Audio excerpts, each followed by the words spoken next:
भवतु सब मंगलम, सबका मंगल हो, कल्याण हो, सबका भला हो, सबकी स्वस्थ मुक्ति हो। हरे कृष्णा।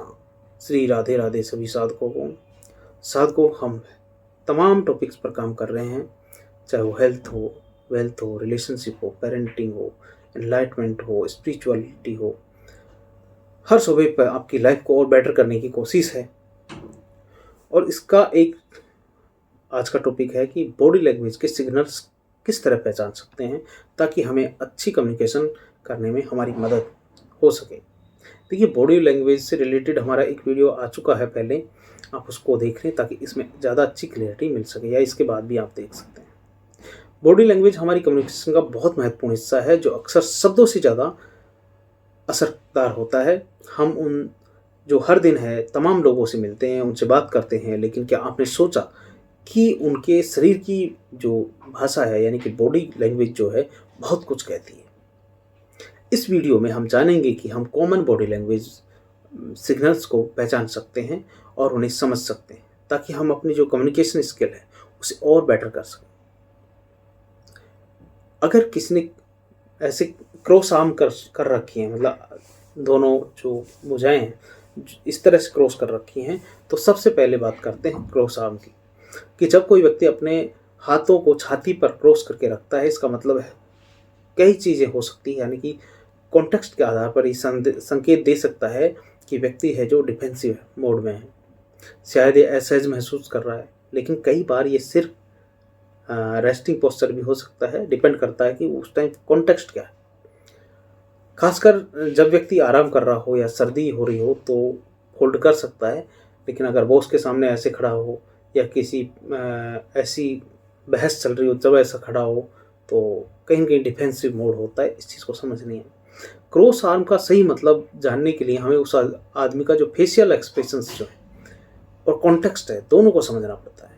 अगर व्यक्ति के चेहरे पर एक लाइट एक्सप्रेशन है और तो शायद है कि वो नॉर्मल, लेकिन अगर लाइट की जगह टाइट एक्सप्रेशन है तो वह बातचीत में एक्टिवली शामिल नहीं हो रहा है, और इसका मतलब ये हो सकता है कि वो खुद को प्रोटेक्ट करने की कोशिश कर रहा है, असहज महसूस कर रहा है।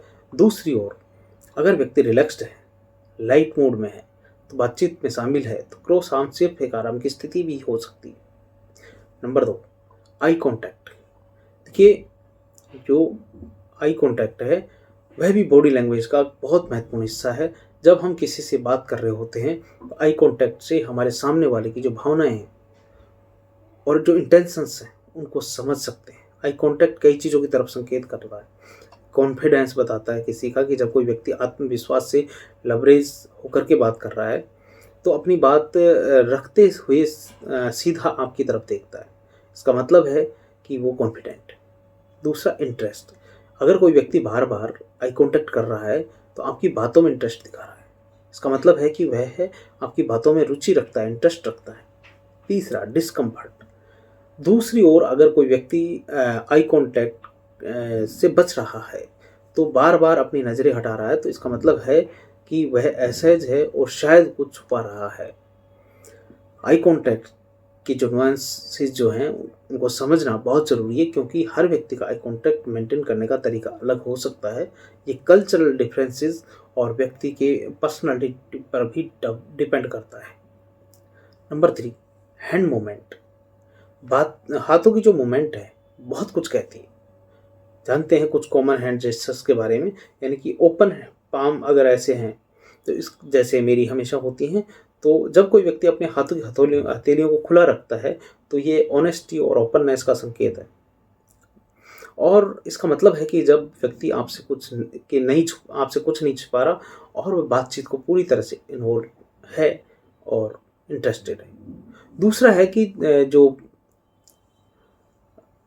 जब कोई व्यक्ति बार बार अपने हाथों से खेल रहा है या उंगलियों को मरोड़ रहा है ऐसे ऐसे, या बार बार चीज़ों को छू रहा है, तो इसका मतलब ये हो सकता है कि वो नर्वस है या इम्पेशेंट, धैर्य नहीं है उसके अंदर, जल्दबाजी में है। तीसरा है कि पॉइंटिंग फिंगर्स, यानी कि जब कोई व्यक्ति अपनी उंगली से किसी चीज़ की तरफ इशारा कर रहा हो तो ये आक्रामकता भी हो सकती है, डोमिनेंस का संकेत हो सकता है। इसे एक नेगेटिव जेस्चर माना जाता है और इससे दूसरों को असहज महसूस हो सकता है। तो शब्द को जो हाथों की जो मूवमेंट है उसको ध्यान से देखना और समझना कि ये बहुत ज़रूरी है, क्योंकि वे व्यक्तियों के मनोभाव को रिवील करते हैं। पोस्चर, देखिए पोस्चर यानी कि व्यक्ति का खड़ा होना या बैठने का जो तरीका है वो भी बॉडी लैंग्वेज का एक बहुत बड़ा हिस्सा है। पोस्चर से हमें समझने की मदद मिलती है कि व्यक्ति किस हद तक बातचीत में इन्वॉल्व है, ये है या फिर वो कैसा महसूस कर रहा है। यानी कि अगर लेनिंग फॉरवर्ड, आगे की तरफ अगर झुका हुआ है, तो वह व्यक्ति आपकी ओर झुककर बैठता है, तो इसका मतलब है कि वह आपकी बातों में इंटरेस्टेड है और पूरी तरह से सुन रहा है। दूसरा, स्लाउचिंग, यानी कि अगर कोई व्यक्ति स्louch करके बैठा हुआ है, कंधे झुके हुए हैं, शरीर ढीला पड़ा है, और इसका मतलब यह हो सकता है कि वह इंटरेस्टेड नहीं है या थका हुआ है। तीसरा, स्ट्रेट एंड रिलैक्स पोस्चर, एक सीधा और रिलैक्स पोस्चर आत्मविश्वास और रेडीनेस को संकेत देता है। ये दिखाता है कि व्यक्ति बातचीत में शामिल है और वह अटेंटिव है। साथ को पांचवा आता है फेशियल एक्सप्रेशंस, यानी कि फेशियल एक्सप्रेशंस हमारी भावनाओं को सबसे ज़्यादा व्यक्त करते हैं, चाहे वह मुस्कुराहट हो, चाहे ये बाहों की का ऊपर चढ़ना हो गुस्से में, या फिर चेहरा बनाना हो, इन सभी से व्यक्ति के जो मनोभावों का पता चलता है। स्माइलिंग, पहली चीज़, ये जेन्युइन मुस्कुराहट जो है व्यक्ति की पॉजिटिविटी और फ्रेंडलीनेस को संकेत देती है। अगर कोई व्यक्ति मुस्कुरा रहा है, इसका मतलब है कि वो खुश है और बातचीत में आराम महसूस कर रहा है। फ्रॉनिंग, यानी कि अगर कोई व्यक्ति अपनी बाहों को चढ़ा रहा है, या अगर ये तो चेहरे पर चिंता के भाव हैं, तो समझ सकते हैं मतलब हम ये मतलब निकाल सकते हैं उसका कि कुछ करने की कोशिश कर रहा है या असहमत है हमसे। तीसरा, रेज्ड आईब्रोज, जो बाँह हैं उनका उठना आश्चर्य या क्यूरियोसिटी की ओर संकेत करते हैं। ये दिखाते हैं कि व्यक्ति अब जो है आपकी बातों में कितनी रुचि ले रहा है। अब है मिररिंग। मिररिंग एक बहुत ही इंटरेस्टिंग बॉडी लैंग्वेज कॉन्सेप्ट है।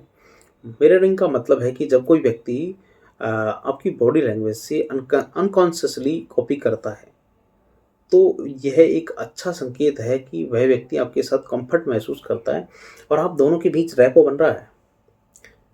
यानी कि अगर आप किसी व्यक्ति के साथ बातचीत कर रहे हैं मान लो, और वह व्यक्ति आपकी बॉडी पोस्चर को मिरर कर रहा है, जैसे कि अगर आप अपने हाथों को टेबल पर रख रहे हैं तो वह भी वैसे ही कर रहा है, और ये दिखाता है कि वह आपसे जुड़ा हुआ महसूस कर रहा है।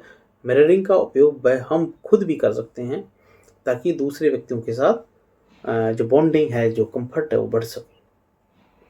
देखिए, इस वीडियो में हमने कुछ बॉडी लैंग्वेज के जो सिग्नल्स हैं उनके बारे में बात की। हम अपनी रोज़मर्रा की ज़िंदगी में इन तमाम चीज़ों से एनकाउंटर करते हैं, और बॉडी लैंग्वेज को समझने से ना केवल हम दूसरों के मनोभावों को समझते हैं, बल्कि अपनी जो कम्युनिकेशन स्किल है उसको बेटर बनाते हैं। मैं आपको इनकरेज करना चाहता हूँ कि आप अपनी डेली इंटरेक्शंस में बॉडी लैंग्वेज क्यूज जो हैं उनको ऑब्जर्व करें और देखें कि कैसे सिग्नल्स बोले गए शब्दों से मेल खाते हैं। इससे आपकी जो कम्युनिकेशन स्किल है उसमें काफ़ी इम्प्रूवमेंट आएगी। अगर ये वीडियो आपको पसंद आया हो तो लाइक, शेयर, सब्सक्राइब करना, और ताकि आपको ऐसे इंटरेस्टिंग और इन्फॉर्मेटिव कंटेंट मिलता रहे। हरे कृष्णा, हरे कृष्णा, कृष्णा कृष्णा हरे हरे, हरे राम राम राम हरे हरे। बोलो राधे राधे, श्री राधे राधे।